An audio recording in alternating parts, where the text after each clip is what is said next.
सतत म्हणत असतो सलॉनमध्ये खूप केमिकल्स वापरतात, पण तसं बघितलं तर माणूस जसा जन्माला येतो he is expose to chemicals.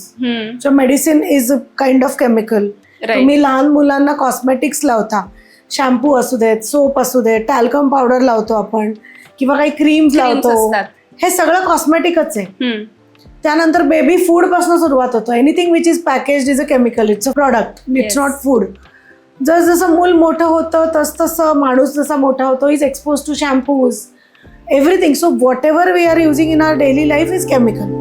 तर प्रश्न असा येतो की ह्या केमिकलची क्वालिटी महत्वाची आहे. सो केमिकल तर सगळीकडेच वापरले जातात, पण जी पोटेन्सी आहे ती पोटेन्सी वाढवण्याकरता, रिझल्ट वाढवण्याकरता त्या क्वालिटीचं डिग्रेडेशन केलं नाहीये ना, हे बघणं महत्वाचं. हे कोण बघू शकतं? कदाचित क्लायंटला याची जाणीवही नसते. सो जो एज्युकेटेड क्लास आहे, एज्युकेटेड ब्युटिशियन्स आहे, एज्युकेटेड हेअर ड्रेसर आहे, त्यांना माहीत असणं गरजेचं आहे की मी वापरणारं कोणतंही केमिकल, बरे फेशियलचे प्रॉडक्ट्स असू देत किंवा हेअर कलरमधला हायड्रोजन पेरॉक्साईड, अमोनिया किंवा क्रीम कुठले तुम्ही वापरताय ते, that has to be in the purview of की हे क्लायंटला सेफ आहे आणि ह्याचा कुठला दुष्परिणाम नाहीये. सो केमिकल्स सगळीकडे, म्हणजे ह्या इंडस्ट्रीमध्ये केमिकल्स तर आपण वापरतोच, फक्त ते कुठल्या ग्रेडचे आहेत. करेक्ट, ते जास्त महत्वाचं आहे. एक्झॅक्टली. पण मग हे आपल्याला समजणार कसं की कुठले केमिकल्स हे वापरले पाहिजेत आणि कुठले नाही वापरले पाहिजेत? सो याला दोन उत्तर आहेत. एक आहे फ्रॉम कस्टमर साईड. कस्टमरना हे कळणं खूप मुश्किल आहे, पण thanks to ChatGPT, thanks to Google आणि thanks to the knowledge available on web, generally तुम्हाला कुठलीही ब्युटिशियन किंवा तुम्ही कुठलाही शॅम्पू, कंडिशनर अगदी ऑनलाईन बघितलात किंवा काहीतरी त्याचे प्रॉडक्ट तुम्ही आजकाल तर तुम्हाला टाईप पण नाही करायला लागत. You can just put it on camera and just ask की whether these are good for my health आणि याचे साईड इफेक्ट्स काय, लॉंग टर्म बेनिफिट्स काय. अजून एक गोष्ट आपल्याला आजकाल कळते की मेडिको लिगल ऍस्पेक्ट, त्या कंपनीवर काही क्लेम्स कोणी केलेत का किंवा त्या कंपनीच्या प्रॉडक्ट रिलेटेड कोणाला काही रिॲक्शन आले आहेत का. So you can check the medical legal aspect also. So कस्टमरला जाणून घ्यायचं असेल तर तुम्हाला हा एक मार्ग आहे. सगळ्यात महत्वाचं, तुम्ही ज्या सलॉनमध्ये, ज्या पार्लरमध्ये, ज्या एस्थेटिक क्लिनिकमध्ये जाता तिथली व्यक्ती खूप ऑनेस्ट पाहिजे आणि नॉलेजेबल पाहिजे की हे माझ्या क्लायंटसाठी चांगलं आहे त्यामुळे मी वापरणार. हे स्वस्त आहे म्हणून चांगलं नाही. बरोबर. अख्खी ब्युटी इंडस्ट्री ही कॉस्टवर रन होते. सो ही केमिकल खराब ह्या इंडस्ट्रीत येण्याचं सगळ्यात मोठं कारण इज कॉस्ट कटिंग.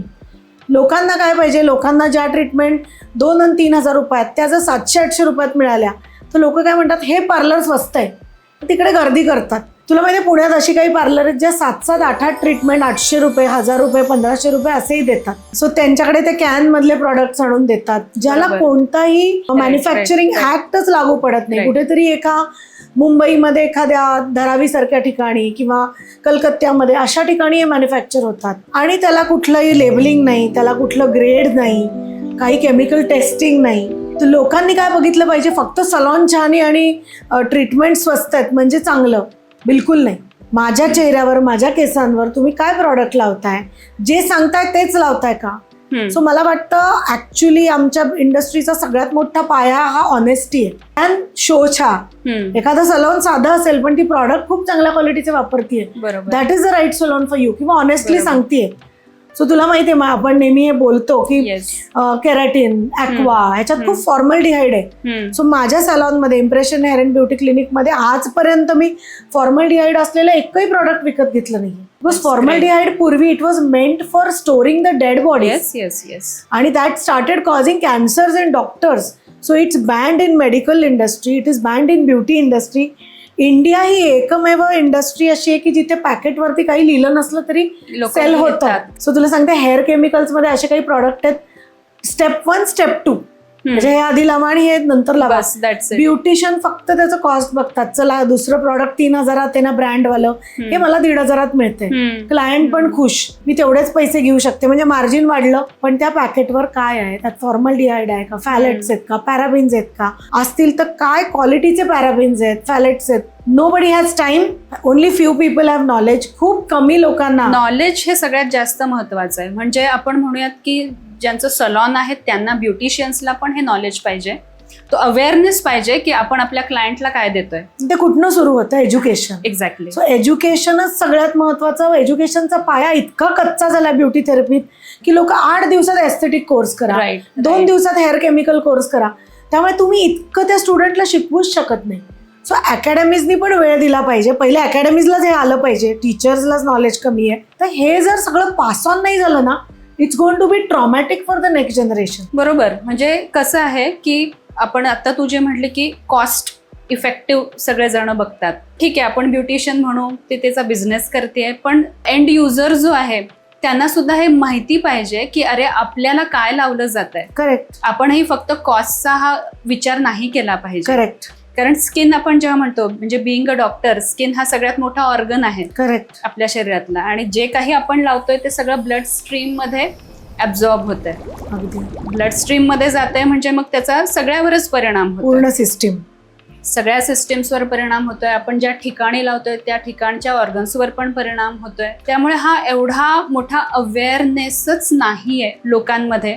आणि आज आपण म्हणू जी काही आपली लोकसंख्या आहे, प्रत्येक जण काही ना काही कॉस्मेटिक, काही ना काही सलॉन ट्रीटमेंट हे करतोच आहे. त्यामुळे हा अवेअरनेस येणं हे गरजेचं आहे. आणि कदाचित मी माझ्या प्रेक्षकांना सांगू इच्छिते की हा पॉडकास्टमधून तुम्हाला ही सगळी माहिती मिळणार आहे, कोणत्या केमिकल्सने आपल्या शरीरावर काय परिणाम होणार आहे आणि त्यासाठी तुम्ही काय केलं पाहिजे किंवा कुठले केमिकल्स हे तुम्ही टाळले पाहिजेत. तर आता सगळ्यात महत्त्वाचं म्हणजे कोणत्या ट्रीटमेंट्स ह्या हार्मफुल असू शकतात आपल्याला, ज्या आपण सलॉनमध्ये करायला जातो त्या. सो हार्मफुलनेस हा कधी अस्तित्वात येतो? पहिली गोष्ट म्हणजे cheap and best will never exist. हे मी माझ्या सतत सगळ्या रील्समधनं, पॉडकास्टमधनं माझ्या स्टुडंट्सलाही सांगत असते की स्वस्त आणि मस्त. हे खूप छान तिने सांगितलं, cheap and best never exist. Yes. अगदी लक्षात ठेवा. सो 100 रुपयाचं पण अलोवेरा जेल मिळतं. सो तू प्रॉडक्टच्या मागे वाचलं असतं 90% जेल आहे आणि 10%च अलोवेरा आहे. सो लोकांनी काय अवेअर असलं पाहिजे की मी जर अलोवेरा जेल विकत घेते तर त्यात अलोवेरा कॉन्टेंट किती आहे. अगदी बेसिक उदाहरण दिलं. आणि बाकीच्या गोष्टी तर एवढे केमिकल स्टडी करणं नॉर्मल पब्लिकला शक्यच नाहीये. बरोबर. पण तरीही मी जे म्हणलं मगाच्या ह्याच्यात की तुम्ही थोडासा गुगलवरनं, ChatGPT-वरनं अभ्यास करून जा की याचा माझ्या शरीरावर काय परिणाम होतो. हे झालं एक. आता दुसरी बाजू, खूप जण म्हणतात मी सलॉनमध्ये म्हणूनच जात नाही, आम्ही तर काही पार्लरमध्ये खूप जात नाही, मी फक्त आयब्रोजला जाते. पण मग मी घरी काय काय करते, तर मी एक लोकल कुठल्या तरी मार्ट मधनं शॅम्पू आणते, दॅट इज केमिकल. मग तो स्वस्त आहे म्हणून आम्ही ठिकाणी आणतो, मोठा आणतो. सो डुप्लिकेट मार्केट हे ब्युटी थेरपीमध्ये सगळ्यात मोठं आहे. म्हणजे लॉरियलचा real original product market share जेवढा नाहीये ना, तेवढा डुप्लिकेट जास्त आहे. कारण जो डुप्लिकेट बनवतोय त्याला मार्केटिंग, ब्रँडिंग काहीच लागत नाही. राईट. सो लॉरियलच्या ज्या बॉटल्स आम्ही फेकून देतो ना सलॉन मध्ये, त्या इतक्या मजबूत आणि छान असतात, प्रिंट चांगलं असतं की ते कलेक्शनची चेन आहे अख्खी. सो मी एकदा लॉरियल वाल्यांना सजेशन दिलं होतं की गिव्ह अस ड्रिलिंग मशीन्स, छोटी drill machines. After the use will cut off the product, drill करून टाकू आणि तुम्ही ते प्लास्टिक डिस्कार्ड करा. पण ते म्हणले ma'am it's such a big chain, it's very difficult to control. खूप रेड्स होतात, हे होतं. सो सगळ्यात महत्वाचं तुम्ही कुठनं विकत घेताय. एक नॉर्मल मेडिकल स्टोर्स, आपल्याला वाटतं वा मेडिकल स्टोर्स पण आजकाल इतकी छान बनवलेली, त्याच्या प्राइस मध्ये पण डिफरन्स असेल, जे ओरिजिनल आहे आणि जे डाऊन मार्केट किंवा. सो डाऊन मार्केटसाठी एक वेगळं प्रॉडक्ट निघतं. सो तुला सांगू, माझ्या फेअर अँड लवली, आता मला माहित नाही फेअर अँड लवलीची किंमत काय असते, मी कधी वापरलं नाही. फेअर अँड लवली 24 रुपये डझनचं पण मिळतं. डझन? हा. ओ. आणि ते गावागावांमध्ये खूप खपतं. सो आपल्या इथे पुण्यामध्ये कसं आहे, रविवार पेठ, बोरीआळी, तिथे अत्यंत स्वस्तामध्ये अशी प्रॉडक्ट्स मिळतात. So I am not here to put somebody down, पण क्वेश्चन मार्क, जे तुम्हाला प्रॉडक्ट काही कॉस्टला ऑनलाईन किंवा त्या स्टोअरमध्ये मिळतं. सो फॉर एक्झाम्पल आपण मॅक स्टोअरमध्ये गेलो, Mac is a makeup product, तिथे 2-2.5 हजाराची जर लिपस्टिक मिळते आणि तीच तुम्हाला एखाद्या ब्युटी स्टोअरमध्ये 100 रुपयापासून 1000 रुपयापर्यंत मिळतीये, किंवा ऑनलाईन पोर्टलवरती कोणीतरी 1500 रुपयात 1200 रुपयात विकतंय, तर definitely it's a big red flag. Okay. की इट्स डुप्लिकेट. म्हणजे आपल्याला किती जागरूक राहावं लागणार आहे की आपण जे घेतोय त्याची ओरिजिनल प्राइस काय आहे. आणि जनरली लोक कसे की हा इथे डिस्काउंट जास्त आहे, तिथे डिस्काउंट जास्त आहे, आणि मग तिथून जिथे जास्त डिस्काउंट तिथून घेणार. तर मग आता हे अशा पद्धतीने कमीत कमी तुमच्या स्किन आणि हेअर प्रोडक्टसाठी न करता तुम्हाला योग्य तेच विकत घेणं हे खूप गरजेचं आहे.